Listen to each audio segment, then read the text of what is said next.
Next हम बात करते हैं फंडामेंटल राइट्स की।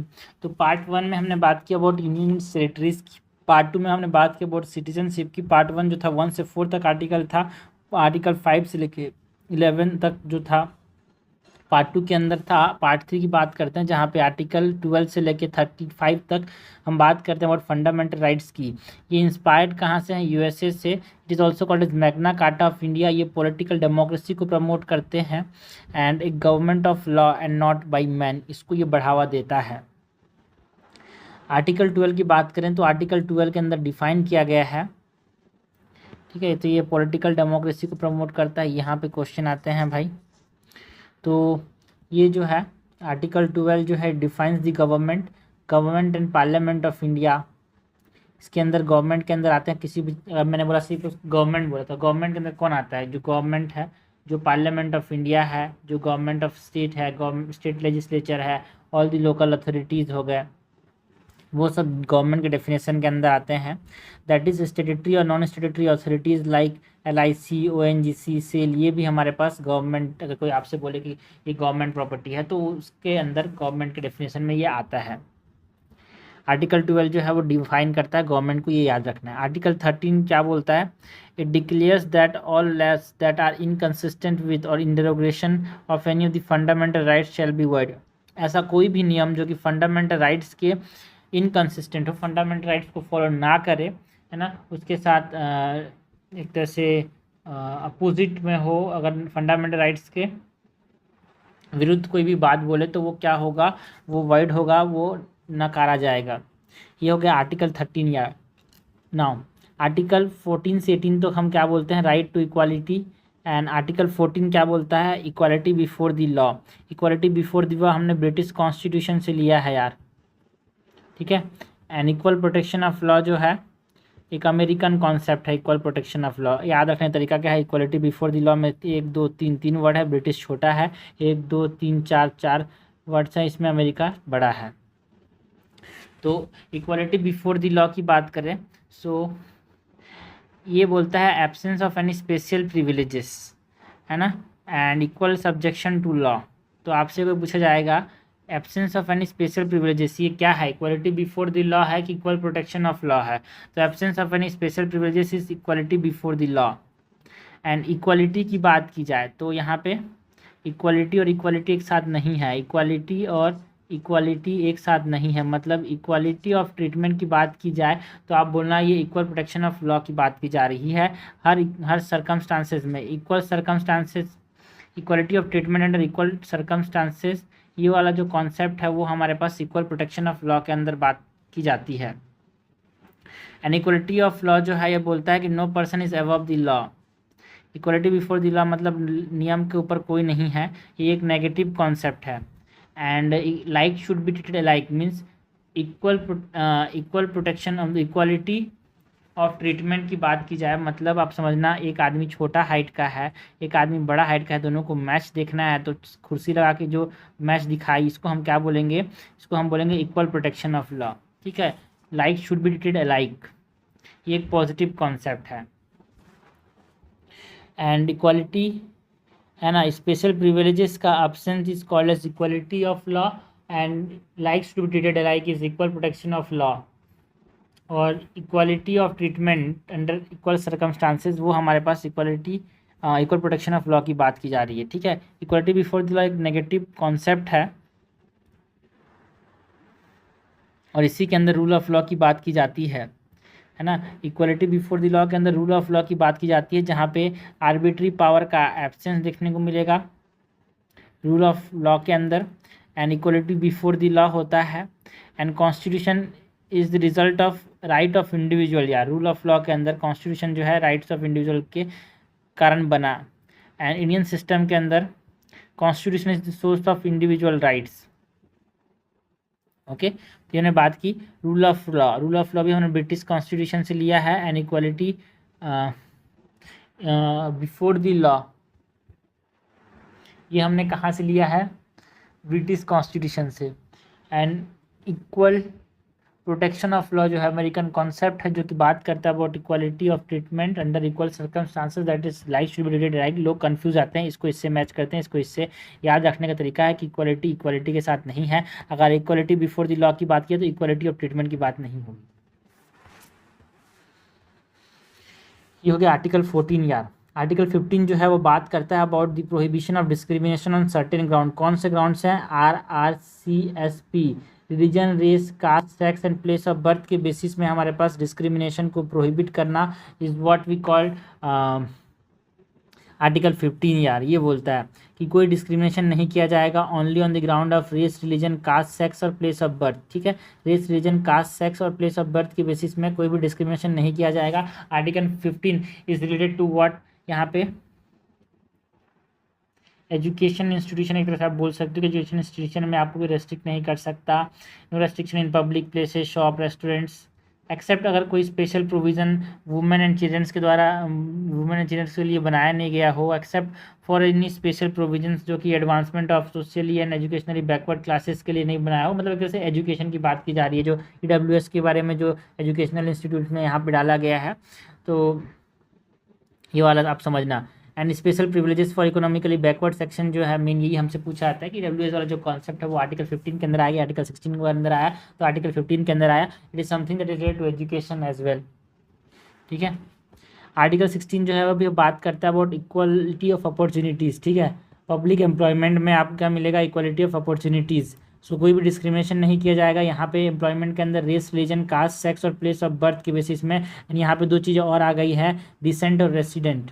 डिसेंट, रेसिडेंट प्लस RRCSP के बेसिस में कहीं भी आपको यहाँ पे एम्प्लॉयमेंट में आपको डिस्क्रिमिनेट नहीं किया जाएगा। ये आर्टिकल 16 बोलता है। एक्सेप्शन है भाई, जब तक पार्लियामेंट ने एक तरह से प्रिस्क्राइब ना करे रेसिडेंस को as a condition for certain employment appointment, और अपॉइंटमेंट अगर किसी बैकवर्ड क्लासेस के लिए किया जा रहा है तो वो एक्सेप्शन है।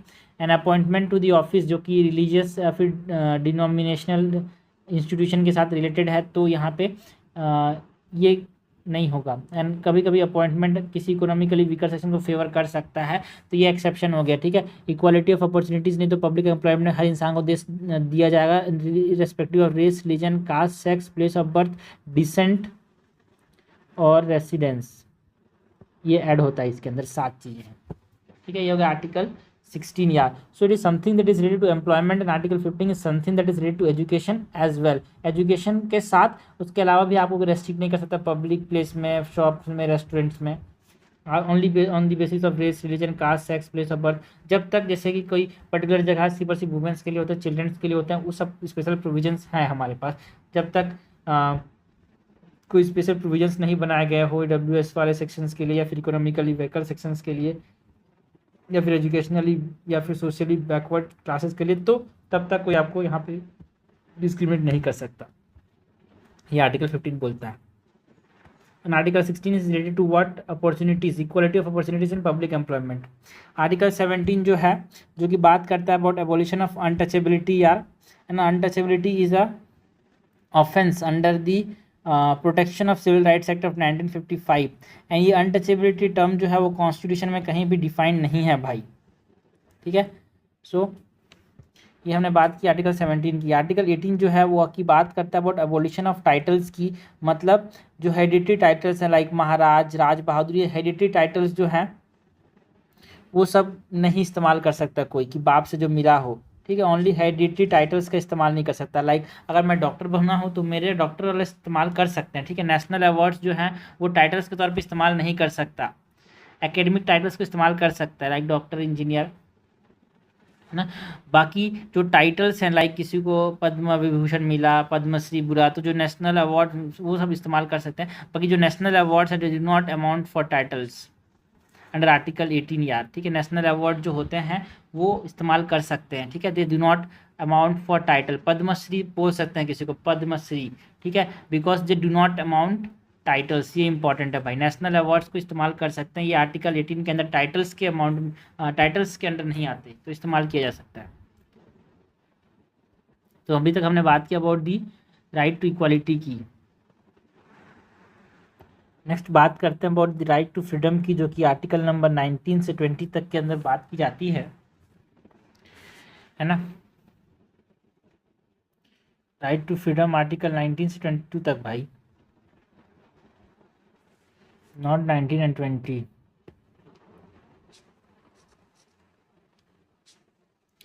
सो राइट टू फ्रीडम के अंदर आर्टिकल 19 के अंदर क्या बोला गया है, यहाँ पे 6 राइट्स का प्रोटेक्शन दिया गया है आर्टिकल 19 में यार। कौन कौन से, right to freedom of speech, but ये भी ऐसे नहीं कि एब्सोल्यूट फ्रीडम है, रेस्ट्रिक्शंस हैं। आप ऐसा कुछ भी नहीं बोल सकते जो इंडिया के सोवेनिटी इंटीग्रिटी को अफेक्ट करे, सिक्योरिटी ऑफ स्टेट को अफेक्ट करे, also friendly relation with foreign states को अफेक्ट करे, public order, decency, morality, contempt of court, defamation, incitement of an offence, इन सब को ना करे। ऐसा आप कुछ भी फ्रीडम आपके पास है कि आप बोल सकते हो, ठीक है। दूसरा है राइट टू असेंबल, है ना, इसमें भी रेस्ट्रिक्शंस है। Sovereignty and integrity of India को कोई दिक्कत नहीं होना चाहिए, पब्लिक ऑर्डर को दिक्कत नहीं होनी चाहिए, फिर आप कहीं भी असेंबल हो सकते हो। राइट टू फॉर्म एसोसिएशन, ये भी sovereignty and integrity of India को अफेक्ट नहीं करना चाहिए, पब्लिक ऑर्डर मोरालिटी को अफेक्ट ना करे, बाकी आप कहीं भी एसोसिएशन बना सकते हो। Also right to move freely except in interest of general public and the protection of interest of any scheduled tribes, ठीक है, उनके इंटरेस्ट को ना ही नुकसान पहुँचे, जनरल पब्लिक को नुकसान पहुँचे, कहीं भी मूव कर सकते हो, कहीं भी रह सकते हो। Also right to practice any profession यार, है ना, interest of the general public ना हार्म हो। तो ये हमने आर्टिकल 19 की बात की। आर्टिकल 19 जो है वो हमको बात करता है अबाउट प्रोटेक्शन ऑफ 6 राइट्स की। आर्टिकल 20 जो है वो प्रोटेक्शन प्रोवाइड करते हैं respect of conviction of offence. आपको कोई भी जुर्म के लिए आपको जब कन्विक्ट किया जाए तो उस समय आपको प्रोटेक्शन प्रोवाइड करता है आर्टिकल 20। सो इसमें बोलता है कि कोई एक्सपोस्ट फैक्टो लॉ नहीं लगेगा, मतलब आज आपने कोई गुनाह किया सो कोई कानून कल बना के आपको आज अरेस्ट नहीं कर सकते, ठीक है। So limitation on criminal laws only and not on civil laws, ठीक है। कोई क्रिमिनल, आपने कोई ऐसा क्रिमिनल ऑफेंस कर दिया जिसका कोई लॉ ही नहीं है, तो उसके लिए कल लॉ बना के परसों अरेस्ट नहीं कर सकते। सिविल लॉ, आज आपने कोई सिविल लॉ वायलेट किया, कल आपके कोई सिविल लॉ बना के आपको अरेस्ट किया जा सकता है, बिल्कुल किया जा सकता है। सो ये जो है ex post facto, it is only for the civil, ये इंपॉर्टेंट है भाई। Ex post facto law is only for the civil laws and protection only in conviction and not for trials, ठीक है। ट्रायल कर सकते हैं, कन्विक्शन नहीं कर सकते, गुनहगार साबित नहीं कर सकते, ट्रायल तो कर सकते हैं। नो डबल जेपार्डी, ठीक है, मतलब एक गुनाह की 2 सज़ा नहीं मिल सकती। So protection only for procedures before court और judicial tribunals, courts and judicial tribunals से ही प्रोटेक्शन प्रोवाइड करता है। नो डबल जेपार्डी, आपने कोई एक गुनाह की उसकी सज़ा मिल चुकी है, 2 सज़ा नहीं मिल सकती भाई, अंधाकरण वाला जो कॉन्सेप्ट है। एंड नो सेल्फ इंक्रिमिनेशन, आप अपने खिलाफ खुद गवाही नहीं दे सकते। It is only applied for criminal proceedings and not for civil, ये इंपॉर्टेंट है भाई, है ना। तो ये हमने बात की अबाउट दी आर्टिकल 20 की, जो कि बात करता है protection in respect of conviction offence, no ex post facto law, no double jeopardy and no self incrimination. Now article 21 की बात करें तो आर्टिकल 21 जो है वो प्रोटेक्शन प्रोवाइड करता है in life and personal liberty, ठीक है, protection in view of life and personal liberty before procedure established by law only against arbitrary action and after due process of law arbitrary executive and legislative action. पहले जो था सिर्फ और सिर्फ आप only against arbitrary executive action आपको कोई protection provide किया जाता था, बट अब जो है ड्यू प्रोसेस ऑफ लॉ को फॉलो करते हैं, जो कि आपको दोनों arbitrary legislative as well as executive action दोनों के खिलाफ आपको क्या करता है, प्रोटेक्शन प्रोवाइड करता है यार, ठीक है। आर्टिकल 21A जो है वो बात करता है about right to life,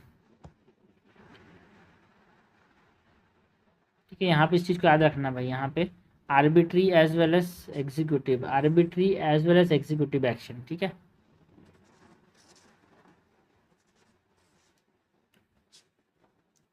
and article 21A जो है वो राइट टू एजुकेशन प्रोवाइड करता है, फ्री एंड कंपलसरी एजुकेशन हर बच्चे को 6 से 14 साल के, है ना। ये जो है राइट टू एजुकेशन जो है 86 कॉन्स्टिट्यूशनल अमेंडमेंट ऑफ 2002 से ऐड किया गया था। आर्टिकल 22 जो है वो प्रोटेक्शन देता है अगेंस्ट अरेस्ट एंड डिटेंशन, ठीक है। 20 जो था वो protection against conviction of an offence, no ex post facto law, no double jeopardy and no self incrimination. Article 22 जो है वो protection against arrest and detention यार, तो यहाँ पे दो तरह के डिटेंशन है, एक होता है प्यूनिटिव डिटेंशन, एक होता है प्रिवेंटिव डिटेंशन। प्यूनिटिव डिटेंशन में ऑफेंस के बाद आपको डिटेन किया जा रहा है, आपने कोई गुनाह कर दिया उसके बाद प्यूनिटिव प्रिवेंट किया जा रहा है, ठीक है। सो बिफोर एन ऑफेंस आपको यहाँ पे डिटेन किया जा रहा है। प्यूनिटिव डिटेंशन की बात करें तो आपको यहाँ पे इन्फॉर्म करना जरूरी है किस ग्राउंड पे आपको अरेस्ट किया गया है। Right to be inform grounds of arrest. अगर आपको कोई डिटेन कर रहा है किसी भी गुनाह के लिए तो आपको बताना है कि किस गुनाह के लिए आपको अरेस्ट किया जा रहा है, ये आपका फंडामेंटल राइट है यार। And right to have legal practitioner to defend, आपके पास ये राइट है कि आपको एक लीगल प्रैक्टिशनर दिया जाए जिससे आप अपने आप को निर्दोष साबित कर सको, डिफेंड कर सको। And right to be proceeds, मतलब आपके पास ये राइट है कि आप 24 आवर्स के पहले मजिस्ट्रेट के सामने प्रेस किया जाओ। तो ये तीन चीज़ें बहुत इंपॉर्टेंट है भाई। आपको किस गुनाह के लिए अरेस्ट किया गया है, आपको लीगल प्रैक्टिशनर मिलना भी बहुत आवश्यक है। एंड आपको 24 आवर्स के लिए 24 आवर्स के अंदर आपको मजिस्ट्रेट के सामने प्रस्तुत करना भी यहाँ पे आपको एक अधिकार है आर्टिकल 22 के अंदर under the punitive detention. And आपको अगर आपको यहाँ पे ये सब नहीं मिल रहा है, मतलब आपको किस ग्राउंड पे अरेस्ट किया गया है, आपको लीगल प्रैक्टिशनर नहीं मिल रहा है, आपको 24 आवर्स के सामने मजिस्ट्रेट के सामने प्रस्तुत नहीं किया गया, तो आपके पास ये राइट है कि आपको छोड़ा जाए, ठीक है। वरना अगर नहीं छोड़ा गया तो आप बाद में केस कर सकते हो उनके ऊपर, उनको जेल अंदर जाना पड़ेगा जिन्होंने आपको अरेस्ट किया। तो ये हो गया प्यूनिटिव डिटेंशन। ना प्रिवेंटिव डिटेंशन, नाम से समझ आ रहा है आपने ऑफेंस नहीं किया, आप ऑफेंस कर सकते हो, इसलिए आपको यहाँ पे डिटेन किया जा रहा है। एंड यहाँ पे जो डिटेंशन है punitive detention, sorry preventive detention, वो 3 मंथ से ज़्यादा आप किसी को ऑफेंस कर सकता है बोल के लगता है कि ये यार ये जो है टेररिस्ट अटैक कर सकता है, आप उसको अरेस्ट कर लिए, ये ऑफेंस कर सकता है, लगे आपने उसको अरेस्ट कर लिया, डिटेन कर लिया, 3 महीने से ज़्यादा उसको डिटेन नहीं कर सकते। And ground of detention to be communicated unless it is against public interest, ठीक है। आपको यहाँ पे ग्राउंड ऑफ इंटरेस्ट की उसको डिटेन क्यों कर रहे हैं, कि क्या ऑफेंस वो कर सकता है इसलिए डिटेन कर रहे हैं, उसको बताना जरूरी है जब तक वो पब्लिक इंटरेस्ट में, मतलब पब्लिक इंटरेस्ट को हार्म ना करे। And opportunity to be represented against detention, यहाँ पे भी आपको यहाँ पे अपॉर्चुनिटी दिया जाएगा कि आपको डिटेंशन के अगेंस्ट आपको भी रिप्रेजेंट किया जा सके। तो ये हमने बात की अबाउट राइट टू फ्रीडम की, आर्टिकल नंबर 19 से लेकर 22 तक राइट टू फ्रीडम की बात की यार। Now 22 to 24 is right against exploitation. Right against exploitation में आर्टिकल 23 क्या बोलता है, prohibition of traffic in human beings and forced labour, ठीक है। ह्यूमन बींग्स का ट्रैफिकिंग नहीं कर सकते, फोर्स लेबर नहीं करा सकते। सो प्रोटेक्शन प्रोवाइड करता है यार against state and individual action, मतलब कोई स्टेट आपको यहाँ पे फोर्स लेबर नहीं करा सकता, कोई इंडिविजुअल आपको फोर्स लेबर नहीं करा सकता। Exception, state can impose compulsory service for public purpose, ठीक है। कंपलसरी सर्विस जो है वो पब्लिक पर्पस के लिए इन्फोर्स कर सकता है। नेक्स्ट आर्टिकल 24 जो है ये prohibition of employment of children in factories, ठीक है। चाइल्ड लेबर की बात करता है कौन, चाइल्ड लेबर की बात करता है यहाँ पे, प्रोहिबिशन ऑफ चाइल्ड लेबर की बात करता है article number 24। So it prohibit employment of children below 14 years in hazardous activities but not in homeless work, मतलब हार्मलेस वर्क में 14 ईयर्स से छोटे बच्चों को आप कहाँ पे हजार्डस इंडस्ट्रीज़ में, हजार्डस एक्टिविटीज़ वाले जो फैक्ट्रीज़ हैं वहाँ पे आप एम्प्लॉयमेंट में नहीं रख सकते, हार्मलेस वर्क में आप रख सकते 14 ईयर्स से नीचे वाले बच्चों को। प्रिंसिपल एक्ट जो है child and adolescent labour prohibition regulation act जो 1986 के अंदर यहाँ पे इस एक्ट के अंदर क्या किया गया है, प्रोहिबिट किया गया है। बाकी तो ये फंडामेंटल राइट है यार, आप कर दोगे तो फंडामेंटल राइट से ऊपर कुछ नहीं है इस देश में। 2006 में गवर्नमेंट ने बैन किया employment in domestic servant as well, मतलब आप 14 साल से छोटे बच्चों को आप डोमेस्टिक सर्वेंट के तौर पे, घर में काम करने के तौर पे भी आप नहीं रख सकते।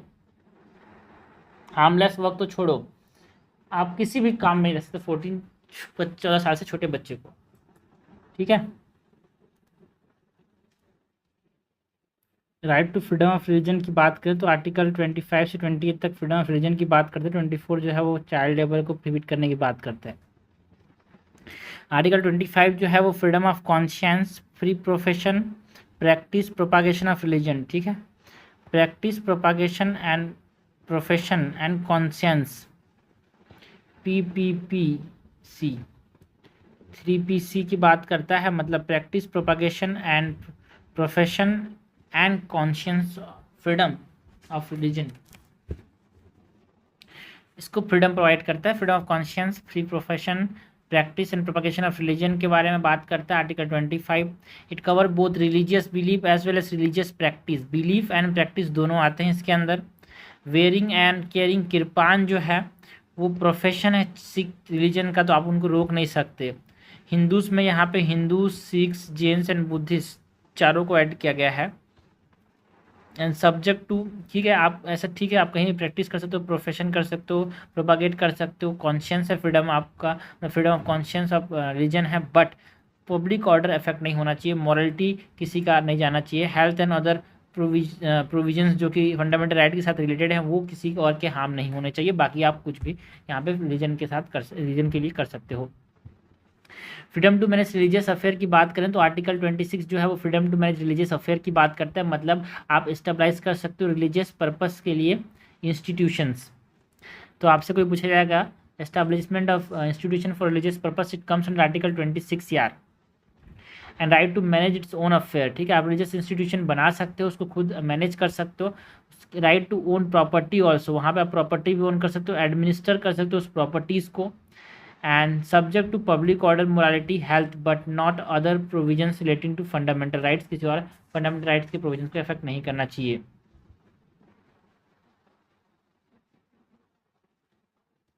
ये देखो, not other provisions relating fundamental rights, ठीक है पब्लिक ऑर्डर का इफेक्ट नहीं करना चाहिए, मोरालिटी एंड हेल्थ को इफेक्ट नहीं करना चाहिए। बाकी आप रिलीजियस इंस्टीट्यूशन को क्या कर सकते हो, स्टेबलाइज कर सकते हो, रिलीजियस पर्पस के लिए इंस्टीट्यूशन स्टेबलाइज कर सकते हो, वहाँ पे प्रॉपर्टी रख सकते हो, उसके मैनेज कर सकते हो, उसके अफेयर्स को वहाँ पे एडमिनिस्टर भी कर सकते हो प्रॉपर्टीज़ को, ठीक है ये आर्टिकल 26 बोलता है। आर्टिकल 26, 25, 26, 27, 28 ये जो है वो right to freedom of religion provide करता है। 27 क्या बोलता है, freedom from taxation for promotion of religion. State can not use, जो टैक्स मनी है, टैक्स मनी का किसी प्रमोशन के लिए, किसी एक पर्टिकुलर रिलीजन को प्रमोशन के लिए इस्तेमाल नहीं कर सकता, बट सारे रिलीजन को प्रमोट करने के लिए इस्तेमाल कर सकता है। Only prohibit levy of taxes and not fees, ठीक है किसी एक पर्टिकुलर रिलीजन के लिए वो फी ले सकता है, टैक्स नहीं ले सकता।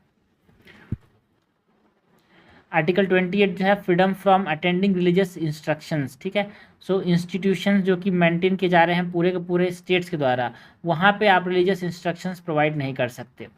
एन इंस्टीट्यूशन जो कि स्टेट एडमिनिस्टर कर रहा है but it is established under any endorsement or trust, यहाँ पे परमिटेड है ना।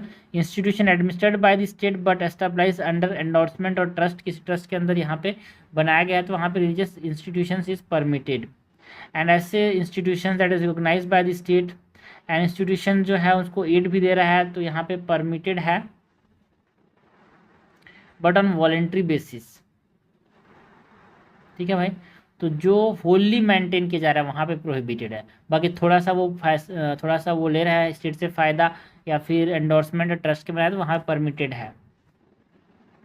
तो हमने बात की फ्रीडम ऑफ रिलीजन की 25, 26, 27, 28 आर्टिकल नंबर।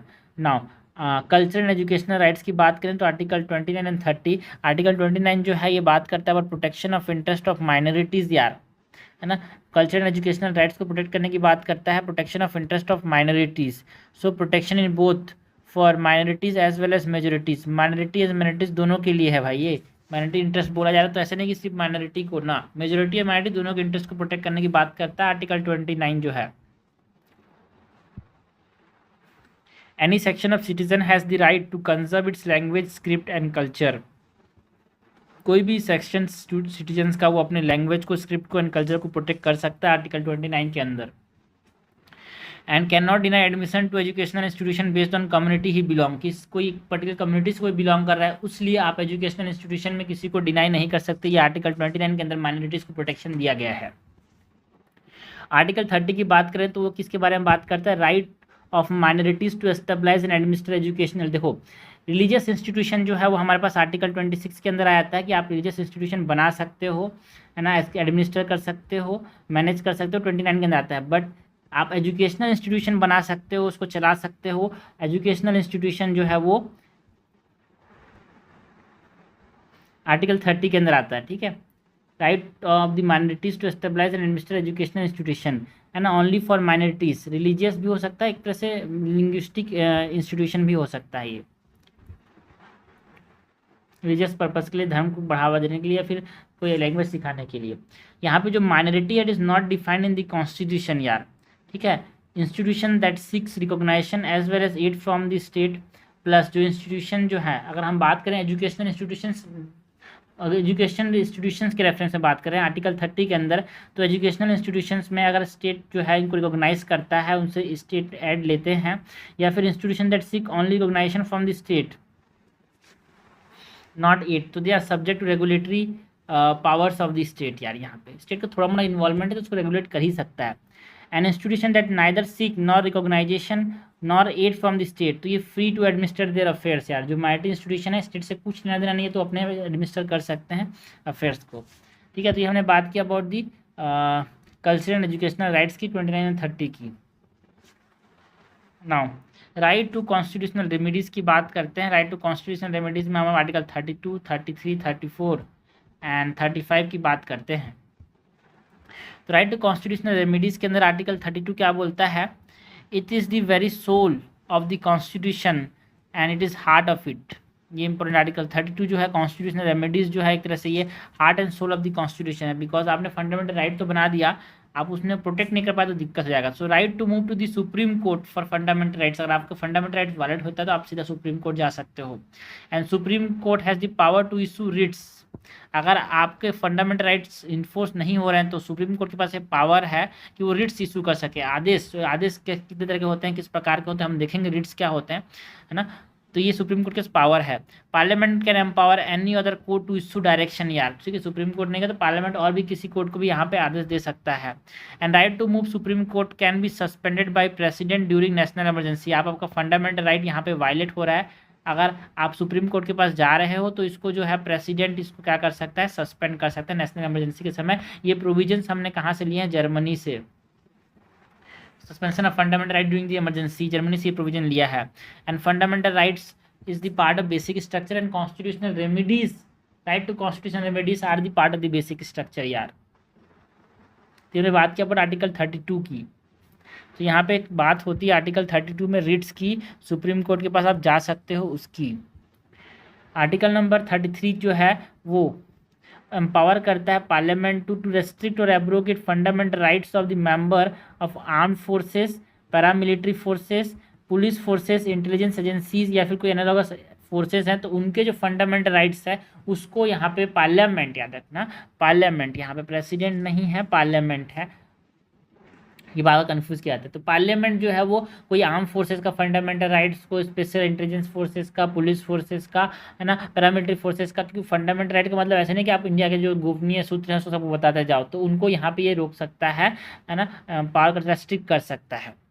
आर्टिकल 34 की बात करें तो something that is related to paramilitary forces, police forces, intelligence forces, it is article number 33। यार आर्टिकल नंबर 34 की बात करें तो आर्टिकल नंबर 34 के अंदर the restrictions on fundamental rights while martial law is in force in any area within the territory of India. तो जो martial law होता है तो फंडामेंटल राइट्स जो है वो क्या कर सकते हैं, एक तरह से रेस्ट्रिक्ट किया जा सकता है, ये आर्टिकल 34 बोलता है। जब कहीं मार्शल लॉ लगाया हुआ है तो वहाँ पे फंडामेंटल राइट्स को यहाँ पे क्या किया सकता है, रेस्ट्रिक्ट किया सकता है, आर्टिकल नंबर 34। याद कैसे रखते हैं, देखो भाई 33 था कि 34 था कि 32 था, ये कन्फ्यूज़न होता है। तो इस प्रकार से आप लिखते हो एम और इस प्रकार से लिखते हो 4, सो 4 एंड एम, ठीक है। 4 डंडी 4 में भी है, 4 डंडी एम में भी, देखो एम 1 2 3, 4 डंडी एम में, 4 में 1 2 3 4, 4 डंडी 4 में भी है। आर्टिकल नंबर 35 जो है effect to certain specified fundamental rights shall vest only in parliament and not in the state legislature। ठीक है, effect of certain specified fundamental right जो होगा वो सिर्फ और सिर्फ पार्लियामेंट के पास होगा, उसका इफेक्ट स्टेट लेजिस्लेचर के पास नहीं होगा। सो ये हमने बात की अबाउट व्हाट, हमने बात की अबाउट फंडामेंटल राइट्स की। जो 35 है ये इंपॉर्टेंट इसलिए है बिकॉज ये जो है यहाँ पे आप बोला ना, effect to certain specific fundamental rights shall vest only on parliament, मतलब पार्लियामेंट के पास ये पावर है कि कुछ फंडामेंटल राइट्स में वही नियम बना सकता है। लाइक हम बात करें आर्टिकल नंबर 16 के रेफरेंस में, जहाँ पे हम बात करते हैं अबाउट व्हाट, आर्टिकल 16 में हम बात करते हैं पब्लिक एम्प्लॉयमेंट की, तो उसके रेफरेंस में पार्लियामेंट नियम बना सकता है। रिट्स के रेफरेंस में पार्लियामेंट नियम बना सकता है। मार्शल लॉ मतलब आर्टिकल नंबर 34 के रेफरेंस में यहाँ पे पार्लियामेंट नियम बना सकता है, सिर्फ पार्लियामेंट, नॉट स्टेट लेजिस्लेचर। यार है ना। और हमारे पास जो पनिशमेंट है क्या देने हैं अगर फॉलो नहीं किया गया फंडामेंटल, तो ये सबको पावर किसके पास है, पार्लियामेंट के पास है, स्टेट लेजिस्लेचर के पास नहीं है, ये बोलता है आर्टिकल 35। ऑल्सो जो आर्म फोर्सेस एंड जो पब्लिक पुलिस है उसकी जो पावर को एब्रोगेट कौन कर सकता है, आर्म फोर्सेस एंड पुलिस के पावर को यहाँ पे कौन रोक सकता है, पार्लियामेंट के पास ही पावर है, स्टेट लेजिस्लेचर के पास इसका पावर नहीं है। नेक्स्ट बात करते हैं अबाउट द रिट्स की। So this are borrowed from the English law, जहाँ पे प्रेरोगेटिव रिट्स का कॉन्सेप्ट है वहाँ से लिया गया है रिट्स को इंडिया के अंदर। एंड डिफरेंस है भाई writ jurisdiction of the supreme court and high court का, जो रिट जुरिस्डिक्शन है हाई कोर्ट का वो वाइडर है, बिकॉज सुप्रीम कोर्ट जो है दे कैन ओनली रिट्स को इशू कर सकते हैं only for the enforcement of fundamental rights, है ना। एंड इनका टेरिटोरियल जुरिस्डिक्शन जो है वो होल ऑफ इंडिया होता है, बट हाई कोर्ट जो है वो रिट जुरिस्डिक्शन को इशू कर सकते हैं for fundamental rights and other purpose too. इनका टेरिटोरियल जुरिस्डिक्शन जो होता है वो सुप्रीम कोर्ट का जुरिस्डिक्शन है, जो स्टेट हाई कोर्ट का जुरिस्डिक्शन है तो वहाँ तक फैला होता है। एंड आर्टिकल 32 के अंदर supreme court can issue writ jurisdiction यार, है ना। एंड आर्टिकल 226 के अंदर high court can issue registration. दोनों यहाँ पे एक चीज़ ये है कि supreme court can not refuse यार, but high court can refuse to issue writ registration. याद रखना यहाँ पे जो रिट रजिस्ट्रेशन है वो हाई कोर्ट का वाइडर है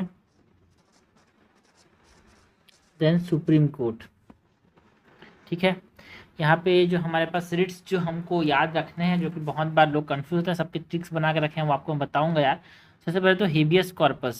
habeas corpus it is issued to produce the body of the detainee. किसी भी इंसान को कोर्ट में प्रस्तुत करने के लिए हेबियस कॉर्पस का इशू किया जाता है, हेबियस में भी आता है, so it is to produce the body of the detainee and it is issued against both public as well as private individuals यार, ठीक है। ये इंपॉर्टेंट है, public as well as private individuals के खिलाफ आप इसको इशू कर सकते हो, बाकी ज़्यादातर चीज़ें जो है वो पब्लिक के लिए हैं। And habeas corpus can not B issue in case of, habeas corpus जो रिट्स है वो कब इशू नहीं कर सकते, जब लॉफुल डिटेंशन है या फिर कंटेम्प्ट ऑफ लेजिस्लेचर या फिर कोर्ट है, तो उस समय डिटेंशन किसने किया है, कोर्ट ने किया, तो हम हेबियस कॉर्पस इशू नहीं कर सकते, बिकॉज जानबूझ के कोर्ट ने ही किया तो आप उसको क्या प्रोड्यूस करोगे, किसी को किसी ने कैद कर लिया तो यहाँ पे हेबियस कॉर्पस का रिट्स इशू किया जाता है। एंड ऑल्सो डिटेंशन अगर आउटसाइड जुडिक्शन ऑफ द कोर्ट है तो कोर्ट इशू नहीं कर सकती, ठीक है। ये जो रिट्स हैं ये इशू करते हैं courts, high court, supreme court, lower courts, ये सब। नेक्स्ट जो रिट है दैट इज मैंडेमस, ठीक है।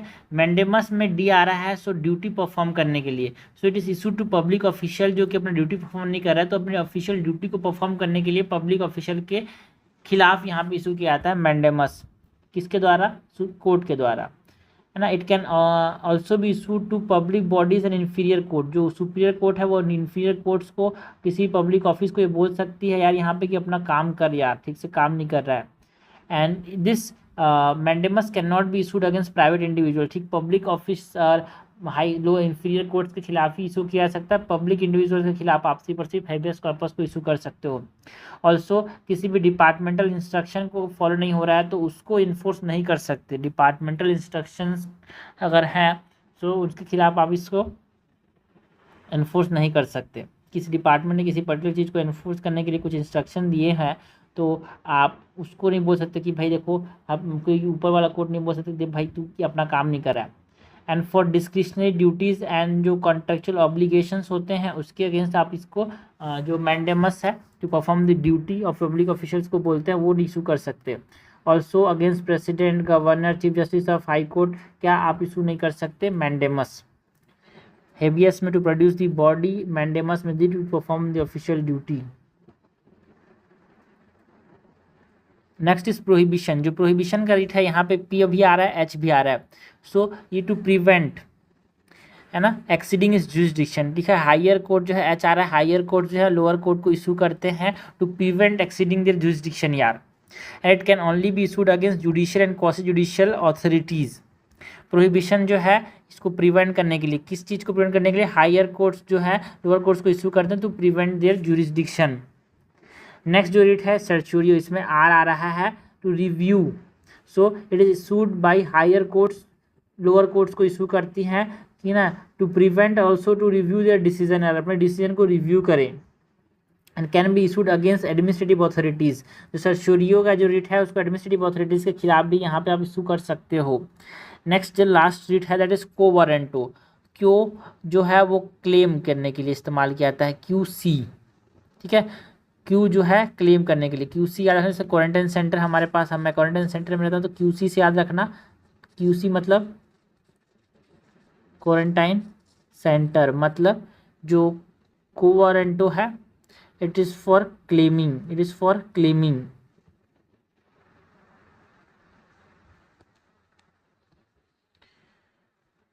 ठीक है। And it is issued to inquire legality of claim of a person to public office, कोई पब्लिक ऑफिस को क्लेम कर रहा है तो उसका लीगलिटी क्या है, इसको इशू करने, इसको देखने के लिए यहाँ पे इंक्वायर करने के लिए कोवारंटो का इशू किया जाता है। It can not be issued to ministerial office और प्राइवेट ऑफिस यार, ठीक है। मिनिस्ट्रियल ऑफिस और प्राइवेट ऑफिस के खिलाफ आप इशू नहीं कर सकते quo warranto. And can be sought by any interested person, कोई भी इसको सॉर्ट कर सकता है। तो यहाँ पे हमने 5 रिट्स की बात की यार, जरा हम 5 रिट्स को यहाँ पे समझें। सो पहले तो हमने बात की अबाउट हेबियस कॉर्पस की, ठीक है। हेबियस कॉर्पस में यहाँ पे बी आ रहा है। So habeas corpus is to produce the body of detenu को प्रोड्यूस करने के लिए। उसके बाद हमने बात की अबाउट प्रोहिबिशन, ठीक है। हेबियस कॉर्पस में बात की अबाउट हेबियस कॉर्पस के बाद हमने मैंडेमस की बात की।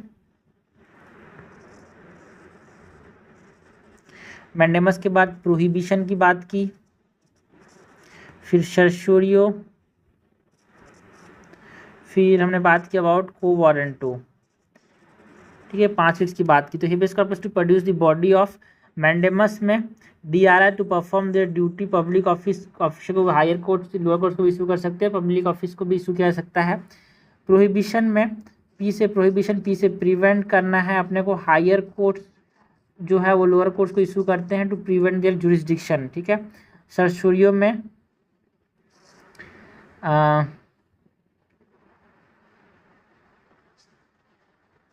आर आ रहा है, सर्शोरियो में यहाँ पे आर आ रहा है टू रिव्यू द डिसीजन, जो है हायर कोर्ट्स को इशू करती है लोअर कोर्ट्स यार। And also to the public office, या फिर higher courts lower courts issue करते हैं यहाँ पे। एडमिनिस्ट्रेटिव अथॉरिटीज़ के अगेंस्ट भी इशू कर सकते हैं इसको।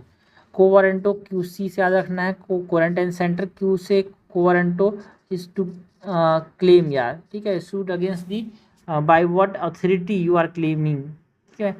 लीगलिटी ऑफ अ क्लेम को पता करने के लिए, ठीक है। तो ये हमने बात की अबाउट व्हाट रिट्स की बात की यार। नेक्स्ट बात करते हैं about the directive principles of state policy की। आर्टिकल 36 से लेके 51 तक जो है वो DPSPs के साथ डील करते हैं। पार्ट 4 ऑफ द कॉन्स्टिट्यूशन की बात कर रहे हैं ये ना। पार्ट 3 में यहाँ पे फंडामेंटल राइट्स के साथ डील करते थे, पार्ट 4 में DPSPs के साथ डील करेंगे। एंड जो DPSPs हैं वो हमारे पास socialist, Gandhian and liberal intellectual में डिवाइडेड है। तो कौन कौन से सोशलिस्ट प्रिंसिपल हैं यार, सोशलिस्ट डायरेक्टिव प्रिंसिपल्स कौन कौन से हैं? आर्टिकल 38 जो कि वेलफेयर स्टेट की बात करता है, वेलफेयर ऑफ द पीपल की बात करता है। आर्टिकल 39 जो है it talks about protection of livelihood, resource, means and health. ये आर्टिकल नंबर 36 जो है protection of concentration of wealth, concentration of wealth का जो प्रोटेक्शन है उसके बारे में आर्टिकल 39 ही बात करता है, ठीक है।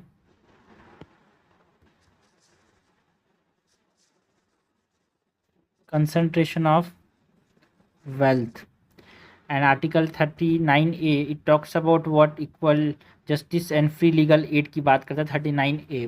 This are socialist principal. 41 जो है वो सिक्योर करने की बात करता है, work, education and public assistance. Article 42 जो है वो just and human work condition की बात करता है। आर्टिकल 43 जो है वो secure living wage and standard of life, minimum living age की बात करता है यार आर्टिकल 43। एंड 43A जो है वो participation of worker in management की बात करता है। तो worker and wage is something related, so they are both comes under 43। Article 43 जो है वो मिनिमम वेज की बात करता है। 43A जो है वो मैनेजमेंट में पार्टिसिपेशन ऑफ वर्कर की बात करता है। 47 जो है nutrition and standard of living की बात करता है। ये हो गया, हमने बात किया अबाउट व्हाट सोशलिस्ट प्रिंसिपल की। 38 जो है वो वेलफेयर की बात करता है। 39 जो है protection of livelihood concentration of wealth. 39 जो है फ्री लीगल एड की बात करता है। 41 to secure work education and public assistance की बात करता है। 42 just and human work condition की बात करता है। 43 जो है वो मिनिमम वेज की बात करता है। एंड ऑल्सो 43A जो है वो लिविंग स्टैंडर्ड, 43 बोलता हूँ, 43A जो है participation of worker in management की बात करता है। 47 न्यूट्रिशन स्टैंडर्ड ऑफ लिविंग की बात होती है। कीवर्ड्स को याद रखना आसान हो जाएगा। तो this are all socialist principle. 38, 39, 41, 42, 43 and 47। हाँ, 39A और 43A तो अलग ही है ना। गांधीयन प्रिंसिपल्स की बात करें तो विलेज पंचायत 40 जो है विलेज पंचायत बनाने की बात करता है, वो गांधीयन गांधीयन प्रिंसिपल के अंदर आता है, गांधीयन डिस्ट्रक्टिव प्रिंसिपल्स। 43 जो कि प्रमोट करने की बात करता है कॉटेज इंडस्ट्री को। यहाँ पे देखो भाई 43 के अंदर ही यहाँ पे लिविंग, तो 43 जो है वो दोनों की बात करता है। ये गांधीयन प्रिंसिपल भी है, सोशलिस्ट प्रिंसिपल भी है। 43 में लिविंग वेज की बात भी करता है। 43 जो है participation of worker in management की बात करता है। ऑल्सो 43 जो है वो विलेज मतलब प्रमोट कॉटेज इंडस्ट्रीज की बात करता है। 43A की बात की जो कि मैनेजमेंट में पार्टिसिपेशन की बात करता है वो वर्कर्स का। 43B जो है वो कोऑपरेटिव सोसाइटीज़ की बात करता है। 47 जो है मतलब 46 जो है 47 तो हमने देखा भाई 47 जो है वो स्टैंडर्ड एंड न्यूट्रिशन की बात करता था, लिविंग स्टैंडर्ड एंड न्यूट्रिशन की बात करता है।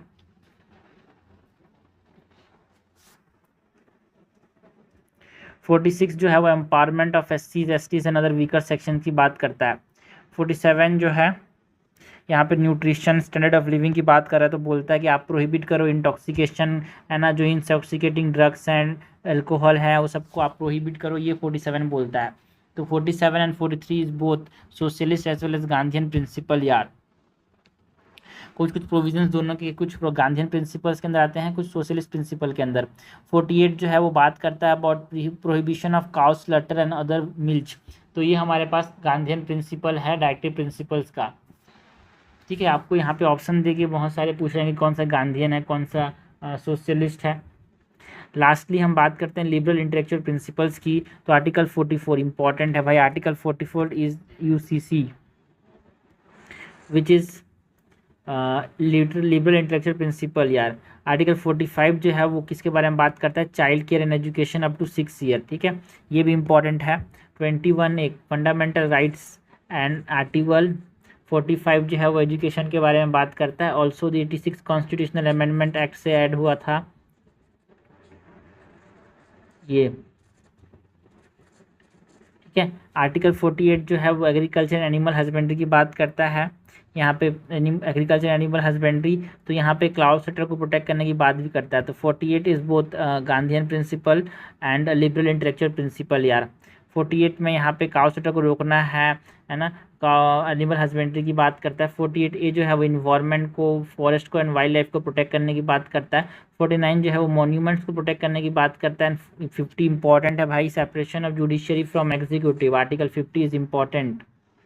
ठीक है, and empowerment of SCs, STs and other weaker section article 46 ये भी इम्पॉर्टेंट है। एंड 51 जो है इंटरनेशनल पीस एंड सिक्योरिटी की बात करता है। So this is all about what है ना। यहाँ पे 48A के अंदर देखो भाई फंडामेंटल राइट्स में भी मेंशन है और DPPSP के अंदर भी मेंशन है 48A। तो ये हमने बात की अबाउट व्हाट, ये हमने बात की about the socialist Gandhian and liberal intellectual principles की। नाउ अमेंडमेंट्स किए गए, डिफरेंट अमेंडमेंट से डिफरेंट चीज़ें आई। तो सबसे पहले तो 42nd जो कॉन्स्टिट्यूशनल अमेंडमेंट था भाई 1966 का। ठीक है, तो 42nd कॉन्स्टिट्यूशनल अमेंडमेंट 1967 में आया था भाई, सॉरी 67 बोलते हैं, 76 में आया था। ठीक है, तो ये 42nd कॉन्स्टिट्यूशनल अमेंडमेंट है। इससे क्या क्या चीज़ें आई भाई, क्या क्या DPSP ऐड किए गए, healthy development of children, equal justice and free legal aid, equal justice and free legal जो है आर्टिकल 39A के अंदर बताया गया है। Participation of worker in the management, ये 43 के अंदर बताया गया है। Protection of environment forest and wild life जो कि किसके अंदर बताया गया है, protection of environment forest and wild life जो है ये 48A। तो जो ए वाले हैं 48A 43A 39A। Healthy development of children के बारे में कहाँ बताया गया है, हेल्दी डेवलपमेंट ऑफ चिल्ड्रन 45 के अंदर।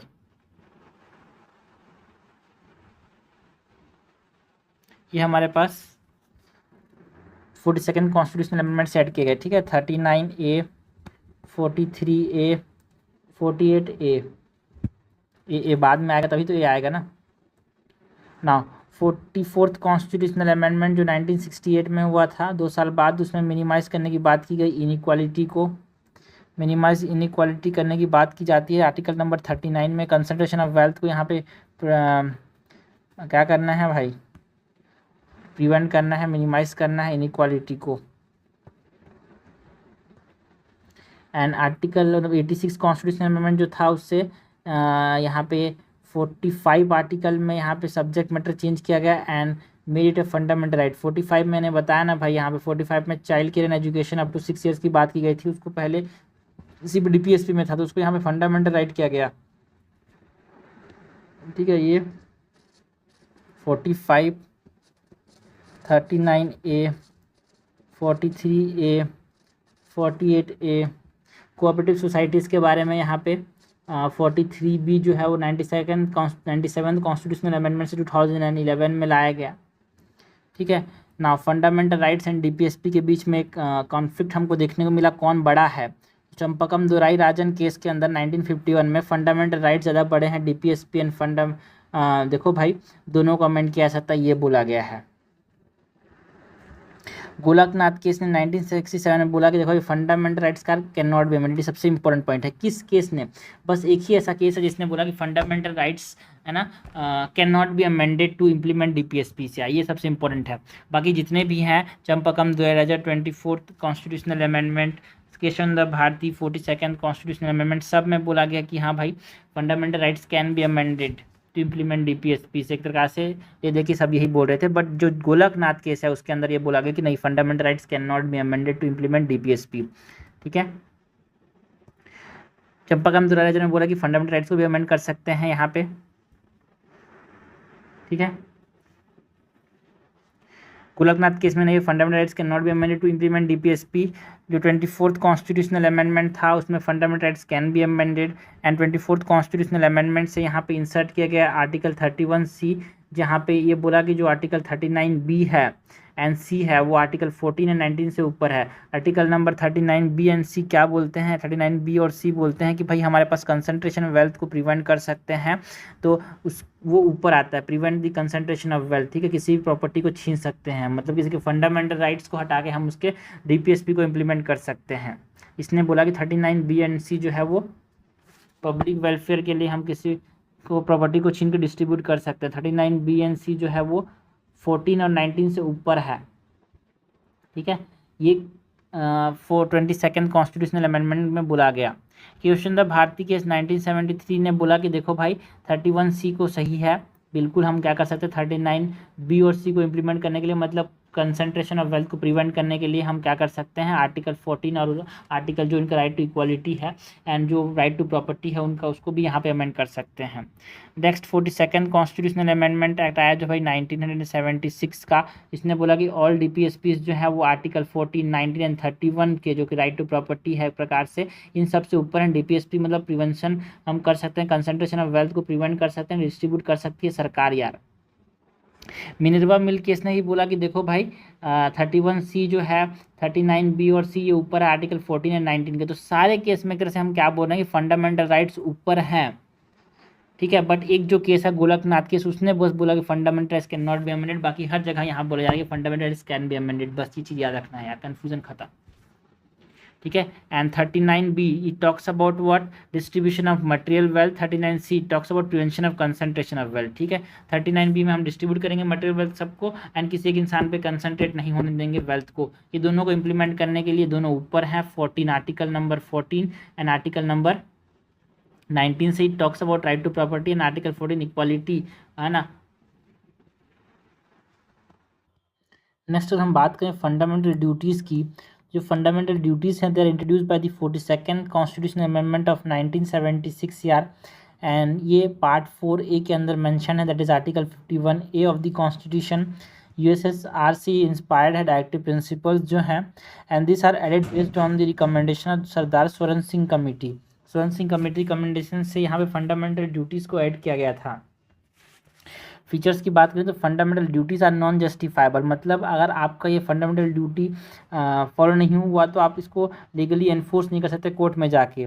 एक मॉरल ऑब्लिगेशन है, मतलब सिटीजन की तरह से डिसिप्लिन को प्रमोट कर रहा है, ठीक है। यहाँ पे लिखा गया है कि आपको डिफेंड करना है नेशन को, परफॉर्म करना है नेशनल सर्विस। तो ऐसा नहीं कि आप नहीं परफॉर्म करें तो आपको कोर्ट में कोई सू कर सकता है। एंड ये applicable to every Indian citizen यार, इंडियन सिटीजन के लिए एप्लीकेबल है, नॉन इंडियन के लिए एप्लीकेबल नहीं है। तो लिस्ट ऑफ फंडामेंटल ड्यूटीज़ की बात करें तो रेस्पेक्ट द कॉन्स्टिट्यूशन, ऐसे टोटल कितने हैं भाई फंडामेंटल ड्यूटीज़ जो हैं वो 11 हैं। पहले जो है सिर्फ 10 थे, बाकी 86 कॉन्स्टिट्यूशनल अमेंडमेंट से एक और ऐड किया गया 2002 के अंदर।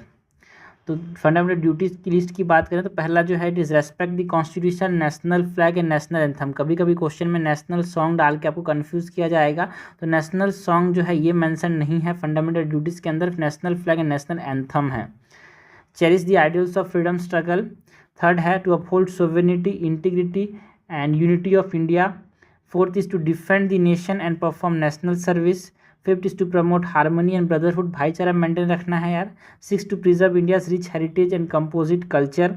Seven is to protect and improve the environment, ठीक है। तो इन्वायरमेंट के बारे में 48A के अंदर एंड 7 है ना, 51A, आर्टिकल 51A क्लॉज 7 के अंदर यहाँ पे, या फिर क्लॉज इसको EF जे के अंदर बोल सकते हैं। 8 is to develop scientific temper and humanism. 9 जो है हमारे पास बोलता है to safeguard public property and abjure violence यार। 10 to strive for excellence in all spheres, and यहाँ पे क्या बोला जा रहा है, 8 के अंदर बोला जाता है कि to safeguard to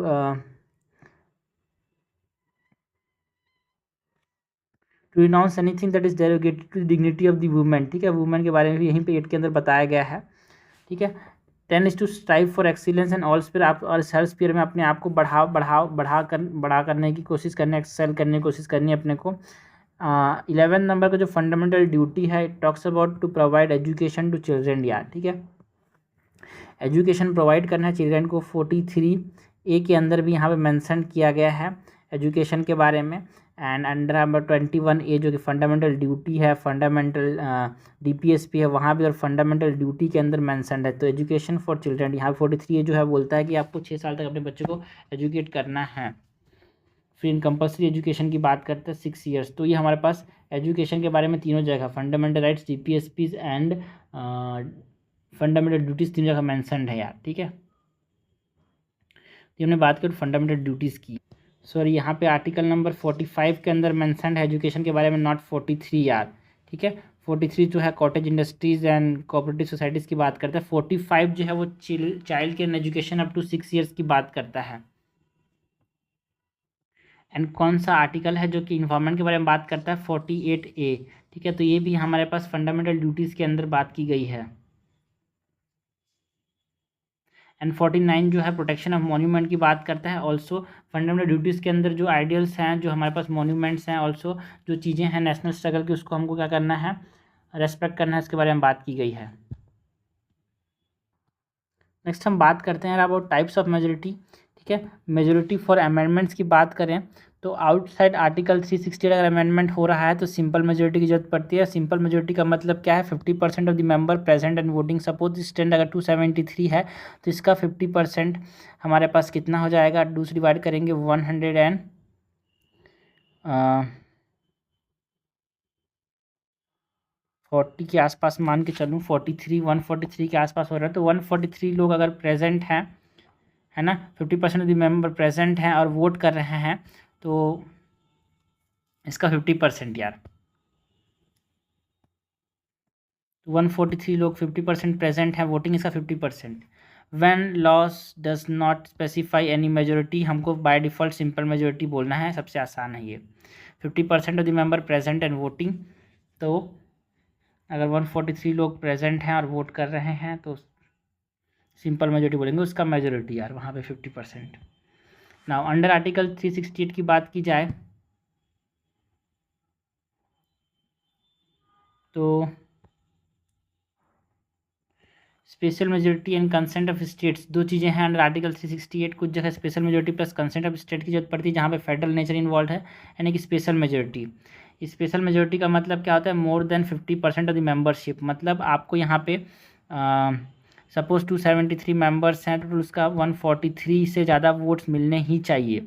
simple majority में 143 से ज़्यादा लोग प्रेजेंट हैं और इसमें सपोज इसका 50% 75 प्लस लोगों ने यहाँ पे क्या किया है, हाँ सहमति में दी है, तो वो हमारे पास हो जाएगा सिंपल मेजोरिटी के अंदर। बट अगर हम लोग स्पेशल मेजोरिटी की बात करें तो 50% से ज़्यादा मेंबरशिप, ठीक है, तो 143 से ज़्यादा यहाँ पे वोटिंग होना चाहिए अगर 273 अगर स्ट्रेंथ है तो। And majority two third member, यहाँ पे majority two third of the house present and voting, ठीक है, 2/3 ऑफ द मेंबर यहाँ पे प्रेजेंट होने चाहिए और वोट करना चाहिए और इसमें 50% यहाँ पे वोट आना चाहिए, तब जाके इसको क्या बोलेंगे, सिंपल मेजोरिटी हो चुका है। सिंपल बोलते हैं, स्पेशल मेजोरिटी हुआ है। नाउ कुछ जगह में स्पेशल मेजोरिटी जो मैंने प्रोविजंस बोले हैं, special majority of the parliament plus consent चाहिए होता है half of the state legislature से, यार सिंपल मेजोरिटी से, ठीक है। जो स्टेट में सपोज यहाँ पे जितने भी स्टेट लेजिस्लेचर है हमारे पास, उनका आधे लोगों का यहाँ पे सिंपल मेजोरिटी से पास हो जाएगा, 50% of the member present in voting से पास हो जाएगा, तो ये हमारे पास क्या मेजोरिटी का आएगा, simple majority and consent of state कहलाएगा। नेक्स्ट यहाँ पे हम बात करते हैं अदर टाइप्स ऑफ मेजोरिटी की, जिसमें हम एब्सोल्यूट मेजोरिटी की बात करें तो एब्सोल्यूट मेजोरिटी का मतलब क्या होता है, more than 50% of the total membership, ठीक है, ये वाला more than 50% of the membership of the house, like 273 members है राज्यसभा में तो around more than 143 vote behalf में जाना चाहिए। इफेक्टिव मेजोरिटी मतलब क्या होता है, more than 50% of the effective strength. अब इफेक्टिव स्ट्रेंथ क्या होता है भाई, इफेक्टिव स्ट्रेंथ जो होता है, सपोज कोई लोग यहाँ पे एब्सेंट हो गए, 273 मेंबर्स होने चाहिए लेकिन कुछ लोग सीट खाली है, कुछ लोग यहाँ पे एब्सेंट हैं, तो उसमें हमारे पास सपोज 10 लोग एब्सेंट है, 10 लोग का सीट खाली है, तो इफेक्टिव स्ट्रेंथ यहाँ पे कितना हो जाएगा 263, तो इसका 50% से ज़्यादा, ठीक है, इसका 50% से ज़्यादा हमारे पास अराउंड कितना हो जा रहा है 138.6 के आसपास। तो ये हमारे पास इफेक्टिव स्ट्रेंथ का मोर देन 50%। और ये इफेक्टिव मेजोरिटी की जरूरत कहाँ कहाँ पड़ती है, ये इंपॉर्टेंट है भाई। इफेक्टिव मेजोरिटी की जरूरत पड़ती है for the removal of vice president, for the removal of speaker, for the removal of deputy speaker and deputy chairperson, मतलब जो राज्यसभा की जो चीज़ें हैं उसके साथ, ठीक है। ये लोकसभा में स्पीकर होता है, लोकसभा में डेप्यूटी स्पीकर होता है, राज्यसभा का जो हेड होता है वो प्रेसिडेंट होता है, एंड उसका जो डेप्यूटी स्पीकर का जो बिहाफ में जो होता है डेप्यूटी चेयरमैन कराता है। तो मतलब जो हाउसेस के जो first and second most points हैं, जो सेकंड मोस्ट वाले जो लोग हैं उनको रिमूव करने के लिए आपको क्या चाहिए, इफेक्टिव मेजोरिटी चाहिए। Second 2/3 of the total strength, सबसे मुश्किल है भाई 2/3 ऑफ द टोटल स्ट्रेंथ, ठीक है। मोर देन 50% तो बहुत आसान था, 273 का 2/3 यहाँ पे 2/3 करना, ठीक है। 273/3 मैंने किया तो ये 91 इंटू 3, 3 1 3 3 2/3 ना, तो ये हो जाएगा 1 3 1 3 3 2 180 181, ठीक है। 181 से ज़्यादा यहाँ पे टोटल स्ट्रेंथ चाहिए, 2/3 ऑफ द टोटल स्ट्रेंथ, जो कि इम्पीचमेंट के लिए चाहिए भाई। 2/3 मेंबर प्रेजेंट एंड वोटिंग, ठीक है, तो 2/3 लोग प्रेजेंट होने चाहिए, लाइक यहाँ पे 183 लोग यहाँ पे अगर प्रेजेंट हैं तो उसमें सपोज करो इसका आधा, तो 93 के आसपास लोग ने यहाँ पे बिहाफ में वोटिंग किया तो वो पास हो जाएगा, तो इसका आधा, ठीक है। Majority of 2/3 of the member present and voting in Rajya Sabha to empower the parliament to make laws in state list. State list में अगर आपको लॉज बनाने हैं, स्टेट लिस्ट के संबंधित लॉज बनाने हैं, तो राज्यसभा में यहाँ पे 2/3 of the member present and voting से पास होता है यार। Like for example creation of all India service अगर हमको बनाना है तो जो राज्यसभा में ये पास होगा, और राज्यसभा में किस स्टार से पास होगा, 2/3 of the member present and voting से पास होगा यार, ठीक है। इसमें इंपॉर्टेंट ज़्यादा लोग कंफ्यूज होते हैं, ये इफेक्टिव मेजोरिटी में एंड 2 थर्ड टोटल स्ट्रेंथ में, ठीक है। Effective majority and 2 third total strength. And यहाँ पे जो वाइस प्रेसिडेंट होता है उसके रिमूवल के लिए effective majority in Rajya Sabha plus majority in the Lok Sabha की जरूरत पड़ती है, सिंपल मेजोरिटी। अगर वाइस प्रेसिडेंट को यहाँ पे रिमूव करना है तो simple effective majority in the Rajya Sabha and simple majority in the Lok Sabha. Effective strength का आधा is called as effective majority and effective strength is total minus vacancies, कहीं भी वैकेंसीज हैं तो उसको माइनस करेंगे। तो ये हमने बात किया अबाउट व्हाट, ये हमने बात किया about the types of majority की। नेक्स्ट बात करते हैं about the basic structure of the constitution की।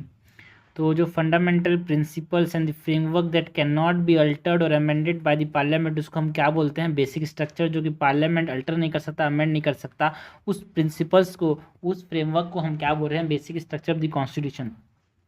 यहाँ पे क्वेश्चन जो मेन आता है कि वेदर जो लॉ वर्ड जो आर्टिकल 13 में मेंशन्ड है इसमें सिर्फ और सिर्फ ऑर्डिनरी लॉज आते हैं and not the constitutional amendment act.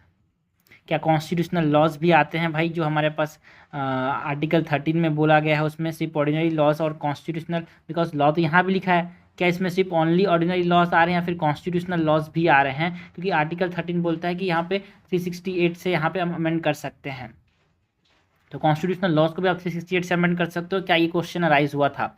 अगर यस, क्या हम ठीक है कॉन्स्टिट्यूशनल लॉज को भी और ऑर्डिनरी लॉज को दोनों को 368 से अमेंड कर सकते हैं? If yes then parliament can abridge ways away the fundamental rights by enacting constitutional amendments। क्या कॉन्स्टिट्यूशनल अमेंडमेंट करके फंडामेंटल राइट्स को भी छीन सकता है यार? एंड अगर हाँ ठीक है फंडामेंटल राइट्स को वो कॉन्स्टिट्यूशनल अमेंडमेंट करके छीन ले रहा है तो क्या वो आर्टिकल 13 के अंदर such law will be not wide under article 13? Because हमारे पास क्या बोला गया है आर्टिकल 13 के अंदर कि ऐसा कोई भी लॉ जो कि फंडामेंटल राइट्स को एब्रप्ट करे, हमने बताया, तो वो क्या हो जाएगा, वाइड हो जाएगा। अगर कॉन्स्टिट्यूशनल अमेंडमेंट जो है फंडामेंटल राइट्स को ही एब्रप्ट कर देंगे तो आर्टिकल 13 के अंदर यही वाइड हो जाएगा। तो क्या यहाँ पे आर्टिकल 13 में लॉज जो हैं उसमें कॉन्स्टिट्यूशनल लॉज आ रहे हैं, ये हमारे पास इसके पीछे डिस्कशन हुआ था। तो शंकरी प्रसाद केस ने बोला कि देखो article 368 is not a law, fundamental right can be amended, ठीक है, फंडामेंटल राइट्स को अमेंड कर सकते हैं, article 368 is not a law. मतलब यहाँ पे बोला गया कि यस यहाँ पे जो कॉन्स्टिट्यूशनल लॉज भी आ रहे हैं इसके अंदर, ठीक है, फंडामेंटल राइट्स को भी हम अमेंड कर सकते हैं, ये लॉ नहीं है। 368 के अंदर जो ये कॉन्स्टिट्यूशनल अमेंडमेंट है वो लॉ नहीं है, तो fundamental rights can be amended, ठीक है, ये लॉ नहीं है। तो हम लोग सिंपल सी बात है, ऐसा कोई सा भी लॉ जो कि फंडामेंटल राइट्स को वायलेट करे तो वो खुद वाइड हो जाएगा। तो इसने बोला शंकरी प्रसाद केस ने, नहीं, फंडामेंटल राइट्स जो फंडामेंटल कॉन्स्टिट्यूशनल अमेंडमेंट जो होते हैं वो क्या नहीं होते हैं, कॉन्स्टिट्यूशनल अमेंडमेंट जो होते हैं वो लॉ नहीं होते।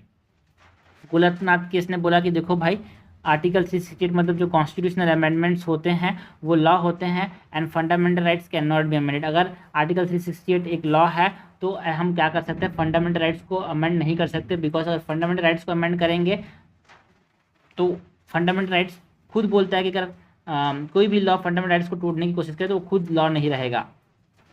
तो ये लॉ है, तो fundamental rights can not be amended यार, ठीक है।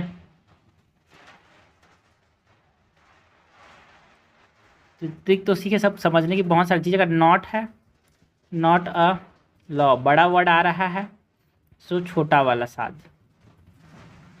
लॉ है तो नॉट अमेंडेड, ठीक है, बड़ा वाला छोटे के साथ, बड़ा एंड छोटा। नेक्स्ट यहाँ पे गोलकनाथ केस के बाद जो नेक्स्ट आया, ठीक है, शंकरी प्रसाद 1951, फिर गोलकनाथ केस, इसने बोला कि fundamental rights can not be amended. ये बहुत इंपॉर्टेंट है, fundamental rights can not be amended कब बोला गया भाई, गोलकनाथ केस में, क्योंकि इसने बोला कि आर्टिकल 368 जो है वो एक लॉ है। तो अगर वो एक लॉ है तो ऐसा कोई भी लॉ जो कि फंडामेंटल राइट्स को वाइड करे, फंडामेंटल राइट्स के खिलाफ हो तो वाइड हो जाता है, तो वो आर्टिकल 368 वाइड हो जाता है, मतलब फंडामेंटल राइट्स ऊपर है यहाँ पे, तो fundamental rights can not be amended. But article 24 ने बोला कि देखो भाई 368 जो है वो लॉ नहीं है, fundamental rights can be amended. फिर 24 के बाद जो केशव भारती केस ने बोला कि देखो भाई 368 इज नॉट अ लॉ, तो फंडामेंटल राइट्स आर अमेंडेड, है ना, बट कैन नॉट, है ना, fundamental rights can be amended but not the ones which form the basic structure. Basic structure की बात पहली बार की गई, तो सिर्फ एक ही केस है अभी तक का, जो शंकरी प्रसाद गोलकनाथ 24th अमेंडमेंट 1971 में जो आया केशव भारती, ये किसी केस में यहाँ पे नहीं बोला गया इंद्र, है ना, कि हम फंडामेंटल राइट्स को अमेंड कर सकते हैं, सॉरी फंडामेंटल राइट्स को अमेंड नहीं कर सकते, बस एक ही केस में बोला गया है, वो है गोलकनाथ केस, इसको हमेशा याद रखना। तो केशव भारती ने बोला कि देखो 368 जो है वो नॉट अ लॉ, ठीक है। इंदिरा नेहरू गांधी ने बोला बेसिक स्ट्रक्चर डॉक्ट्रिन को अपहेल्ड किया। 42nd कॉन्स्टिट्यूशनल अमेंडमेंट 1976 ने बोला कि फंडामेंटल राइट्स आर अमेंडेबल यार, and amendment can not B question in any court, ठीक है। तो बोला कि देखो भाई फंडामेंटल राइट्स जो है वो अमेंड कर सकते हैं, इसको नो जुडिशियल रिव्यू, कोई कोर्ट में क्वेश्चन नहीं कर सकते। बट मिनर्वा मिल केस ने बोला कि देखो भाई, है ना, ये बेसिक स्ट्रक्चर है, तो जुडिशियल रिव्यू ही जो बेसिक स्ट्रक्चर, तो हम जो भी अमेंडमेंट किया जा सके सब के ऊपर सुप्रीम कोर्ट देख रेख कर सकती है। तो judicial review is a part of basic structure कब बोला गया? मिनर्वा मिल केस में बोला गया, बहुत इंपॉर्टेंट है। वमन राव केस 1981 में इसने अपहेल्ड किया बेसिक स्ट्रक्चर को, ये हर कॉन्स्टिट्यूशनल अमेंडमेंट के ऊपर अप्लाई है ना, हर कॉन्स्टिट्यूशनल अमेंडमेंट को जुडिशियल रिव्यू कर सकता है आफ्टर जो 24 अप्रैल 1973 के बाद, है ना, जो भी हुआ है उसके ऊपर बेसिक स्ट्रक्चर डॉक्ट्रिन फॉलो होता है। And limited amending power of the parliament is also a basic structure, यार ज़्यादा कुछ पार्लियामेंट कर भी नहीं सकता, लिमिटेड अमेंडिंग पावर की है पार्लियामेंट के पास, ठीक है। तो सबसे इंपॉर्टेंट है बेसिक स्ट्रक्चर डॉक्ट्रिन में ये याद रखना है कि भाई सिर्फ और सिर्फ जो गोलकनाथ केस है वहीं बोला गया कि fundamental rights can not be amended because fundamental article 368 is a law, ऐसा माना गया यहाँ पे। तो ये हमने बात की basic structure of the constitution.